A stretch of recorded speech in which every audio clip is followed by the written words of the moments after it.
ఈ జిల్లాలో చాలా గ్రామాల్లో చాలా మంది దేశభక్తితో డిఫెన్స్కి వెళ్తున్నారు. మేము కూడా దేశాన్ని కాపాడాలి, నా వంతు బాధ్యతగా నేను కూడా దేశ సేవ చేయాలని చాలామంది ముందుకొచ్చి యువకులైతే ఈ యొక్క రక్షణ శాఖలో చేరుతున్నారు. అందులో చేరిన వ్యక్తుల్లో మన తెలుగు బిడ్డ మురళీ నాయక్ ఈ జిల్లా వాసి.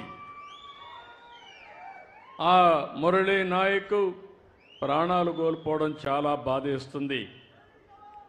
ఈరోజు మీరు చూసినప్పుడు జమ్మూ కాశ్మీర్ సరిహద్దుల్లో పాకిస్తాన్ జరిపిన కాల్పుల్లో మన ఉమ్మడి జిల్లాకు సంబంధించిన వ్యక్తి నిన్న చనిపోయారు. గోరంట్ల మండలం కల్లి తండాకు చెందినటువంటి మురళీ నాయక్ వీర మరణం, దేశం కోసం చనిపోయారు. బాధేస్తుంది. వాళ్ళ తల్లిదండ్రులతో ఇప్పుడే నేను మాట్లాడాను. తల్లి వచ్చి జ్యోతిబాయ్, తండ్రి వచ్చి రామ్ నాయక్. వారికి నా ప్రగాఢ సానుభూతి తెలియజేస్తున్నా.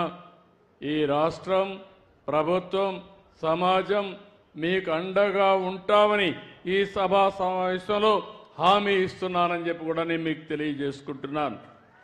2 సంవత్సరాలు ఆర్మీలో ఉన్నాడు, ఎనలేని సేవలు అందించాడు. మనం అందరం ఒక విషయం గుర్తుపెట్టుకోవాలి. ఈరోజు ఎవరైతే సైనికులు ఉన్నారో వారు బార్డర్లో ఉండి అనునిత్యం మన కోసం నిద్రాహారాలు మాని దేశ రక్షణ చేస్తున్నారు. కాబట్టి మనం హాయిగా నిద్రపోగలుగుతున్నాం. అలాంటి ఈరోజు మనం చూస్తూ ఉంటే కొన్ని దేశాలు ప్రజాస్వామ్యంలో ప్రపంచంలో ఎక్కడ కూడా హింసకు తావు లేదు. అందరూ కూడా ప్రగతిలో పోటీ పడవలసిన అవసరం ఉంది. దేశాన్ని అభివృద్ధి చేసుకుని ప్రజలకు మెరుగైన జీవన ప్రమాణాలు అందజేయాల్సిన విషయం ఉండాలి. కానీ ఎక్కడికక్కడ కవ్వింపు చర్యలు చేయడం, లేనిపోని సమస్యలు క్రియేట్ చేయడం చాలా బాధేస్తుంది. అయితే ఇలాంటి జరిగినప్పుడు మనం అందరం కూడా అండగా ఉండాలి. దేశభక్తితో ముందుకు పోవాల్సిన అవసరం ఉంది. మన రాష్ట్రంలో ఉండే అన్ని ప్రాంతాలు కూడా అప్రమత్తంగా ఉండాలి. దేశం చేసే పోరాటానికి ప్రతి ఒక్క వ్యక్తి సంఘీభావాన్ని తెలియజేయాలి. అండగా ఉంటామని నినదించి చెప్పాల్సిన అవసరం ఉందని చెప్పి కూడా నేను మీకు తెలియజేస్తున్నాను. అందుకే ఇప్పుడే కేశవ్ గారు అన్నట్టు భారత్ మాతాకి అంటే గట్టిగా జై అని మనమందరం నినదించడమే కాకుండా అండగా ఉండాలని చెప్పి మరొకసారి కోరుతున్నా. భారత్ మాతాకి, భారత్ మాతాకి, భారత్ మాతాకి. అదే సమయంలో ఎవరైతే చనిపోయారో, వీర మరణం పొందారో వారి కోసం 2 నిమిషాలు మురళీ నాయక్ ఆత్మకు శాంతి కలగాలని కుటుంబ సభ్యులకు ప్రగాఢ సానుభూతి తెలియజేసుకుంటూ 2 నిమిషాలు మౌనం పాటిద్దాం.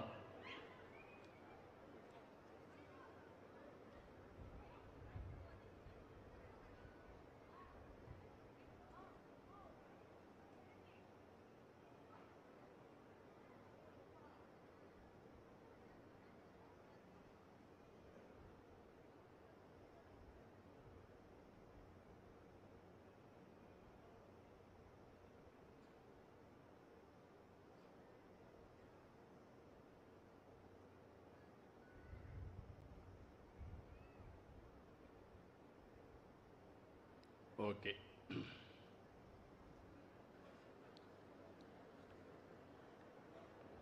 ఇప్పుడే కేశవ్ గారు ఒక విషయం చెప్పారు. ఓసారి జీవితంలో కొన్ని అవకాశాలు వస్తూ ఉంటాయి. కొంతమంది ఆ అవకాశాలు ఉపయోగించుకుని ముందుకు పోతూ ఉంటాం. 1996లో మార్చి 11వ తారీఖున నేనొచ్చి హంద్రీ నేవాక్ ఫౌండేషన్ ఉరవకొండ నియోజకవర్గంలో వేశాను. ఇది ఒక చరిత్ర అని చెప్పి కూడా నేను మీకు తెలియజేస్తున్నా. ఎగ్జాక్ట్గా దగ్గర 29 సంవత్సరాలు. అయితే ఈ యొక్క ప్రాజెక్ట్ను ఒక్కసారి మనందరం ఆలోచిస్తే మనందరి ప్రియతమ నాయకుడు ఎన్టీ రామారావు గారి కళ. ఆ రోజు మీరు చూస్తే రాయలసీమకు నీళ్లు లేవు, రాయలసీమ ఎడారిగా మారిపోతుందని అందరూ కూడా చేతులెత్తేసిన పరిస్థితి. అలాంటి పరిస్థితిలో ఒక నమ్మకాన్ని కల్పించిన ఏకైక వ్యక్తి నందమూరి తారక రామారావు గారని చెప్పి నేను మీకు తెలియజేస్తున్నా. ఆ రోజు బచావత్ అవార్డు ఉండేది. ఇక్కడుండే వాళ్ళకు చాలా మందికి తెలియకపోవచ్చు.